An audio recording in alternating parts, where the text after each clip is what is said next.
Police और security forces की मुश्तरका कार्रवाई के दौरान अनंतनाग में जवाहर टनल के नजदीक 2 मुश्तबा अफराद को गिरफ्तार करके इनके कब्जे से भारी मिकदार में हथियार व गोली बारूद बरामद करके जब्त कर लिया गया।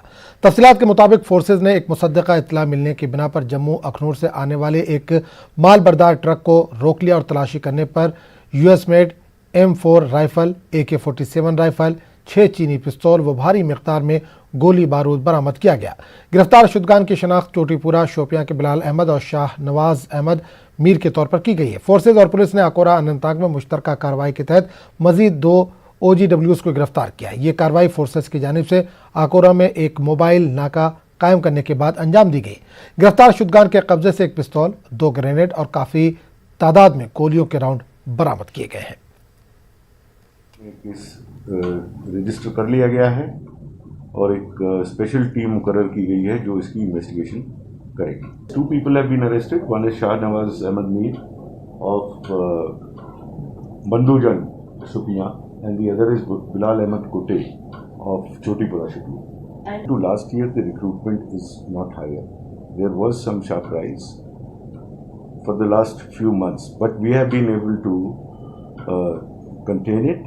And one of the because it is possible that ये जो weapon आ रहे थे, especially the 6 pistols, they could have been used to recruit people. So these are steps we are taking on a day-to-day basis to prevent recruitment. Mahabodhi international meditation centre ने एक mega rally का एहतमाम किया।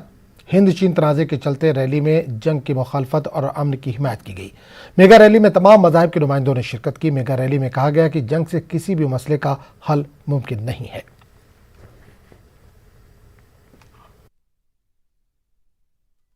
आज हम हमारे लद्दाख में जितने भी अलग अलग मज़हब के हैं, अलग अलग रिलीजन के हैं, वो सब और सभी लोग जितने भी लद्दाख में हैं, आज हम एक पीस यात्रा यहाँ ऑर्गेनाइज किया है।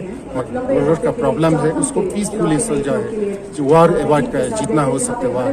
ये वार अवॉइड करो बोला तो हम इसका मतलब ये नहीं है कि हम कुछ अपनी integrity, security of our country compromise करें। नेवर, 1 इंच भी कंप्रोमाइज नहीं करना है। वो तो हम लोग सब एक साथ में हो।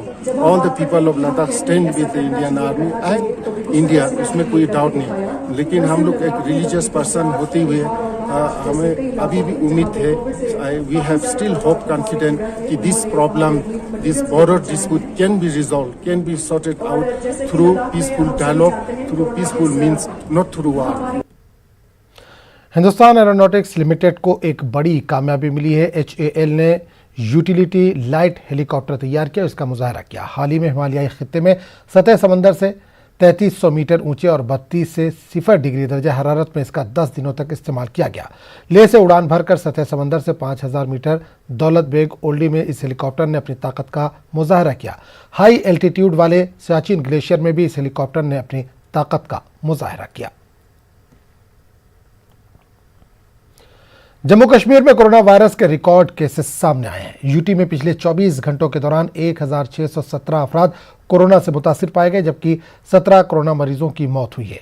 जम्मू कश्मीर में हालिया दिनों कोविड केसों में तेजी से इजाफा हो रहा है। खासकर जम्मू डिवीजन में ज्यादा मामले सामने आ रहे हैं। गुज़िश्ता 24 घंटों में जम्मू डिवीजन से 894 और कश्मीर डिवीजन से 723 मामले सामने आए। जम्मू कश्मीर में अब तक इस वबा से 832 मौत हो चुकी हैं। आज जारी करदा आदाद-ओ-शुमार के मुताबिक जम्मू से 10 और कश्मीर से 7 कोरोना मरीज अपनी जिंदगी की जंग हार गए हैं। जम्मू कश्मीर में मजीद 620 मरीज सेहतयाब हो चुके हैं। यूटी में फिलहाल 12,839 एक्टिव केस हैं।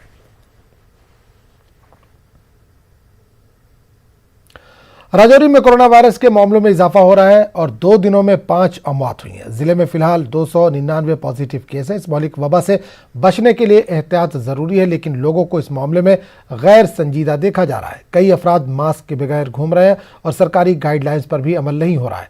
वहीं बाज़ लोगों ने जिला इंतजामिया पर जमीनी सतह पर SOPs नाफिज न करने का इल्जाम लगाया। जाना है तो कैसे जाना है उसको कोई फॉलो नहीं कर रहा है। हमने किसी ऑफिस में जाना है, कैसे जाना है कोई फॉलो नहीं कर रहा है। लोग मास्क नहीं पहन रहे हैं और इसके अलावा सोशल डिस्टेंसिंग कोई नहीं है। कोई भी कहीं पर भी किसी अदारे में चले जाओ, रोड में अभी आप जाके देख लो, मार्केट में ये हालत है कि कोई शॉप को फॉलो नहीं कर रहा है। और बड़ी बात यह है कि एडमिनिस्ट्रेशन की तरफ से यहाँ पर फाइन भी रखा गया। अब आप देखें कितने लोगों के फाइन पिछले 2 महीने से किए हैं और कोई फाइन नहीं है। लोग ओपनली चल रहे हैं, मार्केट खुली है और ओपनली चल रहे हैं। एडमिनिस्ट्रेशन ने जो हदायत जारी की हैं उसको वो फॉलो नहीं कर सकते हैं, लेकिन यहाँ हमारी जो इंतज़ामिया है उनको चाहिए कि वो कुछ ऐसी टीमें जो हैं वो बनाएं जो इन लोगों को मास्क लगाने के लिए मजबूर करें, जो इन लोगों को सोशल डिस्टेंस रखने के लिए मजबूर करें। इस वक्त लोग बड़े परेशान हैं। हम इंतज़ामिया से अपील करते हैं कि वो जो क्वारंटाइन सेंटरों की हालत भी बेहतर करें। 8 दिनों से लगातार कोरोना वायरस के केसेस में इजाफा हो रहा है। इजाफे की वजह लोगों की लापरवाही मानी जा रही है, क्योंकि लोग ना ही तो सोशल डिस्टेंस का ख्याल रखते हैं और ना ही मास्क पहनते हैं। लोगों का ये भी कहना है कि जिला इंतजामिया भी कुछ हद तक इसकी जिम्मेदार है, क्योंकि जिला इंतजामिया की तरफ से भी सख्ती नहीं बरती जाती। राजौरी से न्यूज़ 18 के लिए मैं शक्ति शर्मा। साबिक वजीर और नेशनल कॉन्फ्रेंस की लीडर सैयद बशारत बुखारी कोरोना से मुतासिर होने के बाद सेहतयाब हो चुके हैं। बशारत बुखारी ने न्यूज़ 18 को बताया कि इनके अहल खाना और घर में काम करने वाले 2 लोगों समेत जुमला 10 अफराद इस वबा से मुतासिर हुए थे। बारामूला जिला अस्पताल में इलाज के बाद तमाम अफराद अब सेहतयाब हो चुके हैं। बशारत बुखारी ने डॉक्टरों और तिब्बी अमले का शुक्रिया अदा किया। अगस्त की बात है जब कुछ सिम्टम्स डेवलप हुए मुझे। अगले दिन जब टेस्ट किया तो मैं कोरोना के एतबार से मुस्बत यानी पॉजिटिव ज़ुमरे में आ गया और मेरा फर्जंद भी आ गया, मेरी वालदा आ गई, मेरे वालिद साहब आ गए। अगले ही दिन फिर मेरी हमशीरा, उनका फर्जंद मेरा भांजा आ गया, फिर मेरी शरीक हयात आ गई, उसके बाद मेरी दुख्तर भी आ गई। और घर में काम करने वो जो हाथ बटाते हैं घर में काम में, घर के रसोई घर में, वो भाई साहब भी पॉजिटिव आ गए और एक पुलिस वाले भाई साहब, कुल मिलाकर 10 लोग हम आ गए। चंद एक होम क्वारंटीन में रहे और हम लोग बाकी बारामूला हॉस्पिटल में रहे और वहाँ पे इलाज हुआ। अल्लाह ताला ने इस कठिन मरहले से और जो आजमाइश में डाल दिया था खुद ही निकाल दिया रब ज़ुल जलाल ने। लाख लाख शुक्र उसका कि हम लोग सब घरों को वापस लौट आए। और शुक्र उनका भी जो डॉक्टर साहबान है, हालांकि इसका कोई हतमी इलाज तो है नहीं, लेकिन फिर भी उनका तजस्सुस, उनका इंटेलेक्ट और उनकी विजडम की किस तरह से वो कोशिश करते हैं कि ये जो इन्फेक्शन अंदर है ये अंदर ज़्यादा बढ़ ना पाए। और बाकी जो अमला है, जो CT स्कैन करने वाले हैं, एक्सरे करने वाले हैं, ब्लड सैंपल लेने वाले हैं, दवाई खिलाने वाले हैं, खाना खिलाने वाले हैं, उन सब लोगों ने अपनी जान की परवाह किए बगैर हमारी और जिस तरह से बाकी जगहों पे बाकी लोगों की खिदमत करते हैं। हालांकि ये वो बीमारी है जिसमें किसी को भी लग सकती है। भरपूर तरीके से हमारा ख्याल रखा। तमाम तर दुआएं उनके लिए।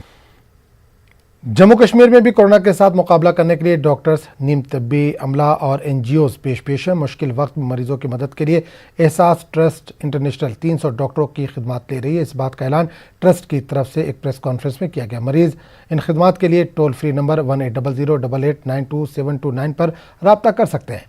डायल ए डॉक्टर के इस प्रोग्राम में ये सहूलत मुफ्त फराहम कराई जा रही है। ट्रस्ट ने ऑक्सीजन थेरेपी के लिए रजाकारों को तैयार करने का काम हाथ में लिया है। all ailments, and wherever the medical advice is needed, Dial a Doctor service is available 24/7. 300 doctors across the globe are working with us at the back end. आप इस नंबर पे कॉल करेंगे, पीछे इसमें 10 लाइंस लगी हुई हैं टेलीकॉलर्स की, आपकी कॉल उठाई जाएगी, आपके कंप्लेंट्स वगैरह नोट किए जाएंगे और आपको डॉक्टर से कॉल बैक करवाया जाएगा। ओवर ए कॉन्फ्रेंस कॉल डॉक्टर से कॉल बैक करवाया जाएगा। The doctor can be in any part of the world, in any part of the world he can be. उससे आपकी बात होगी, वो आपकी जो भी एडवाइसेस होंगे, मेडिकेशन वगैरह होगी, वो मेडिकेशन हमें SMS करके भेजेगा तो पेशेंट को बताने के बाद, और वो SMS जो है आगे पेशेंट को फॉरवर्ड किया जाता है। बाद में इसके फॉलो अप्स हैं, किसी के टेस्ट्स हैं, किसी का कोई प्रोसीजर बताया गया है कि आप ये टेस्ट करवाइए, वो रिपोर्ट वगैरह भी होके फॉरवर्ड होती है। या किसी डॉक्टर को लगता है कि इसको किसी स्पेशलिस्ट। दुनिया भर में ऑनलाइन तालीम का निज़ाम तेज़ी के साथ फ़रोग पा रहा है। कश्मीर के एक सॉफ्टवेयर इंजीनियर ने एक बड़ा कारनामा अंजाम दिया है। श्रीनगर से ताल्लुक़ रखने वाले मुबीन मसूदी ने बिलाल आबिदी के साथ मिलकर मुफ्त ऑनलाइन एजुकेशन ऐप तैयार किया है। ये दोनों नौजवान IIT मुंबई से फारिग हैं, मुल्क के IT शहर बेंगलुरु में मुकीम हैं। इन्होंने वादी के हालत को जहन में रखते हुए और ऑनलाइन ज़रिए तालीम के मसाइल को ध्यान में रखते हुए मुफ्त ऑनलाइन ऐप तैयार किया। इस सहूलत का नाम है वॉइस ऐप। इसकी सबसे बड़ी खुसूसियत यह है कि ये 2G नेटवर्क में भी आसानी के साथ काम कर सकता है। कोविड-19 का पैंडेमिक शुरू हो गया तो बाकी सब टीचर्स जैसे पूरी दुनिया में पढ़ा रहे हैं, मेरे को भी ऑनलाइन पढ़ाना पड़ा। तो मेरे को रियलाइज़ हुआ कि ऑनलाइन पढ़ाना बहुत मुश्किल है।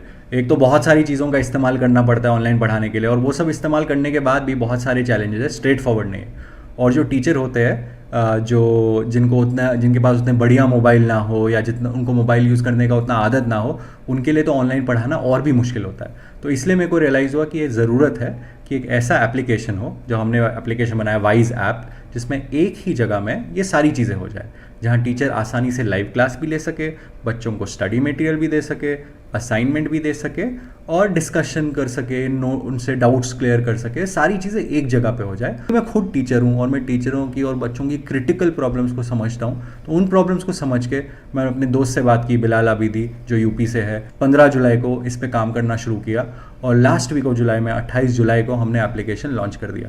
ये एप्लीकेशन प्ले स्टोर पे अवेलेबल है, वाइज ऐप के नाम से। ये कम्प्लीटली फ्री है, इसका कोई चार्ज नहीं है जो हमारा प्रोडक्ट है। और जो हमारा सिस्टम बनाया है हमने, वो बहुत ही सिक्योर है। हम कभी भी किसी का फ़ोन नंबर किसी एडवर्टाइज़र को नहीं भेजते। आपको कभी ऐसा कोई कॉल नहीं आएगा कि हमारा ये सर्विस खरीद लो, वो सर्विस खरीद लो। सबसे अच्छा डेटा प्रोटेक्शन जो होता है मार्केट का, जो इंडस्ट्री में सबसे अच्छा यूज़ है, हमने वो वाला यूज़ किया है। और हम कभी किसी थर्ड पार्टी को आपका फ़ोन नंबर नहीं भेजते या आपका डेटा नहीं बेचते। 30 करोड़ स्टूडेंट्स हैं, लाखों करोड़ों टीचर्स हैं, उन सब के लिए हमने एक प्रोडक्ट बनाया है। तो बहुत सिंपल है, बहुत रिलायबल है। इन दोनों नौजवानों ने मिलकर वाइज ऐप जारी किया है, जो न सिर्फ वादी कश्मीर बल्कि पूरे हिंदुस्तान और पूरी दुनिया की ज़रूरत बन सकता है। तलबा और असातिज़ा इस ऐप से फ़ायदा उठाते हुए घर बैठे दर्स व तदरीस के सिलसिले को जारी रख सकते हैं। कैमरामैन महेश के साथ Rauf Ahmed, news 18 Urdu, Bengaluru. All Jammu Kashmir daily wagers association के बैनर तले अनंतनाग में सरकार के खिलाफ एहतजाजी मुजाहरा किया गया। मुजाहिरीन ने मुख्तलिफ सरकारी महकमों में काम कर रहे आर्जी मुलाजमीन की मुस्तकली की मांग को दोहराया। नारेबाजी करते हुए एहतजाजियों ने सड़कों पर मार्च किया और DC अनंतनाग को भी अपने मुतालबात को लेकर एक मेमोरेंडम पेश किया। मुजाहिरीन ने धमकी दी कि अगर सरकार जल्द से जल्द इनके जायज़ मुतालबात को पूरा करने में नाकाम रही तो वो अपने एहतजाज में शिद्दत लाएंगे। कि यूटी बनने के बाद यहाँ के वजीर आजम ने जो ऐलान किया, जम्मू कश्मीर के आवाम के नाम तकरीर करते हुए जो ऐलान किया कि यहाँ के आरजी मुलाजमीन जो छोटे दर्जे के मुलाजमीन हैं, जिसमें सब कैटेगरीज आती हैं, उनके साथ इंसाफ किया जाएगा, उनको मिनिमम वेज एक्ट के तहत लाया जाएगा, उनकी मुस्तकिली अमल में लाई जाएगी। लेकिन आप देखिए, बड़े प्लेटफार्म को रिप्रेजेंट करने वाले वजीर आजम साहब भी अपना वादा वफा नहीं कर पाए। अगर उन्होंने गवर्नर साहब ने वादा वफा नहीं किया तो हमारे पास कोई चारा नहीं है सड़कों का रुख करने के। महकमे RDD में काम कर रहे ठेकेदारों ने तराल में खामोश एहतजाज किया। उन्होंने कहा कि ठेकेदार 1 माह से हड़ताल पर है। महकमे ने इनके रकूमात को वागुजार नहीं किया। इनका कहना था कि RDD ऑफिस तराल में काम कर रहा एक असिस्टेंट इंजीनियर ठेकेदारों की बिलें काट रहा है, इनके साथ बदसलूकी से पेश आ रहा है। इन्होंने AE का ट्रांसफ़र और उनकी बिलें वागुजार करने की डायरेक्टर से मांग की है। BDO तराल ने कहा कि ये दोनों मसले डायरेक्टर की नोटिस में लाए गए हैं। डायरेक्टर साहब से ये बात अर्ज करते हैं, इल्तिजा करते हैं कि हमारी मसाइल को अवलिन तरजीह पर उसको हल किया जाए। जो हमारा बुनियादी मकसद है, सबसे पहला जो मकसद है, AE को यहाँ से ट्रांसफ़र किया जाए, तब तक हमारी स्ट्राइक बिल्कुल जारी व सारी रह जाए। मुंबई को लेकर शिवसेना और अदाकारा कंगना रनावत की जंग अब अदालत तक पहुंच गई है। कंगना ने महाराष्ट्र के वज़ीर आला उद्धव ठाकरे के लिए एक वीडियो पैगाम शेयर किया। कंगना ने अपनी हालत ज़ार का मुआवजा कश्मीरी पंडितों से भी किया और कहा कि वो न सिर्फ अयोध्या बल्कि कश्मीर पर भी एक फिल्म बनाएंगी। उद्धव ठाकरे, तुझे क्या लगता है कि तूने फिल्म माफिया के साथ मिलके मेरा घर तोड़ के मुझसे बहुत बड़ा बदला लिया है? आज मेरा घर टूटा है, कल तेरा घमंड टूटेगा।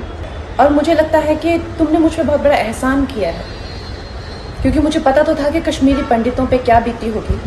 आज मैंने महसूस किया है और आज मैं इस देश को वचन देती हूँ कि मैं सिर्फ अयोध्या पे ही नहीं, कश्मीर पे भी एक फिल्म बनाऊंगी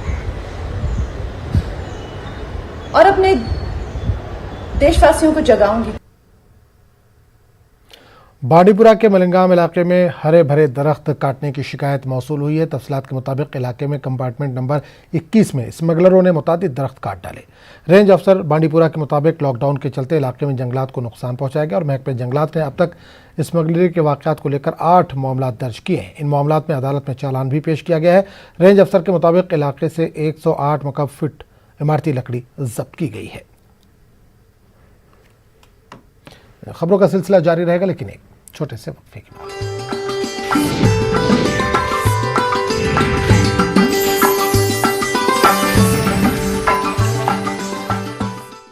और आपकी फैमिली की